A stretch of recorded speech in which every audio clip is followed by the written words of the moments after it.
Hi guys, so I'm back with another video, and Lord knows I'm trying my hardest to explain this, but I feel like it's something I learned in class, and I am absolutely not an expert yet.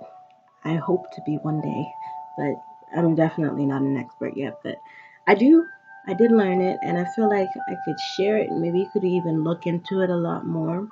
Um, and I feel like what I learned is something that could really help future wise for others and even myself. And it's the concept of learned helplessness and learned optimism.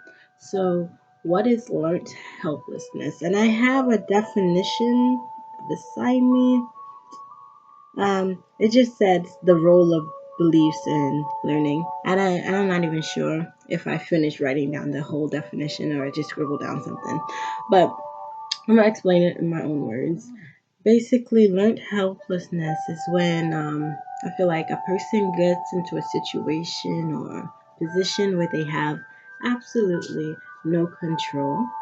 And what happens is they develop that belief that, no matter what they do, and at that moment, no matter what they did, they had no control over the situation. What happens is you might end up having control in the situation later on, but there's that belief from the previous time you were in a situation such as that you thought, it's just not working out. And so you learn to, feel helpless on the situation. Um, I'm trying to think of a good example, but I always stumble trying to explain these. Um, there's one experiment done by, I believe, Martin Solomon, um, where he put three dogs in contraption, and basically they were electrically shocked, but not like to the point where they're gonna die or anything like that. Just it's very light. It wouldn't even fracture the skin or anything. But it's of course uncomfortable. No one wants to be electrically shocked at all. It's just a very uncomfortable feeling. So, anyways, all three dogs were electrically shocked at like the same time, whatever. But one dog had the ability to change it. Another dog could see the dog who had the ability to change it, and the last dog had nothing. He had nothing to change it. So what happens is they put that last dog in a situation where he had the ability to change it, and it kind of just took it. It just took the shocks because it never had that chance before to change it, so it just believed that what, it can't change it. I could think of another. There's so much. There's like how baby elephants in circus and stuff, when they're young, they're tied to like a bar or a stick, and at that moment, when they're little, they're small, they can't get away from it. And because of that, when they're humongous, big old half-ton elephants, you know, they stay on that leash, that rope that's tied to them, regardless of the fact that if they move an inch, they could just pop it off. So that's that whole concept of learned helplessness. So what I want you to think about is there something in your life or situation in your life where you probably feel helpless, but are you just feeling like you're helpless because you were helpless at one point? And is there like a way for you to get out of that mentality? Because that mentality is what causes a lot of things. Causes people not to try, causes people to fall into depression. And what depression does, it's really weird. You might have had that helplessness where you couldn't prevent something.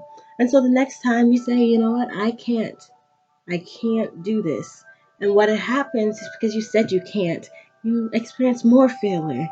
And then it goes on and on and on.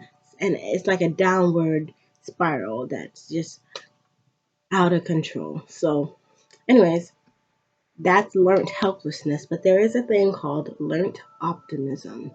And what that is, and it is a mentality that I'm encouraging myself and hopefully you to try. And I'm going to try to explain this the best I can.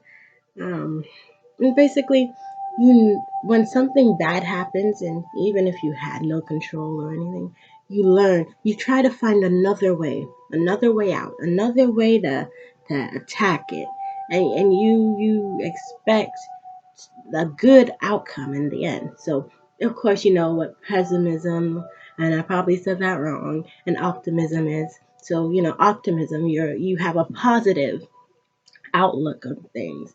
And I feel like if every morning you wake up, because your brain is what, if you tell yourself crappy stuff in the morning, like I'm gonna have a bad day, I hate life, I don't like this, you're gonna wake up and then, things are just not gonna end up so right. Because it's just, we feed off of things, and negative energy, it feeds off of negative thoughts, and negative things happens when you have that negative energy. So try to be optimistic a little bit, not too optimistic where you think I can go on the roof and fly. you know you can't fly. You can go on a plane that can, like, no, we can't fly. Right? So try to be more optimistic. Yeah. And I feel like that could really help.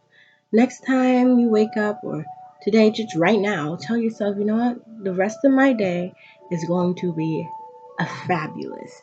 And I guarantee, like, you keep that spirit, that optimism, even if something bad happens, you think, okay, so what if that happened? That was the past, you know? And I like to say that was the past. Live in the present, remember the past, learn from the past, live in the present, and chase after goals for the future. And that's basically all I have for you. It's a little lengthy. I'm trying not to go overboard, but I hope you learned a little something, something. I know I did. Um, and guys, have a good day. Like, comment, subscribe. I don't know. I'm just saying this. All right. Bye, guys.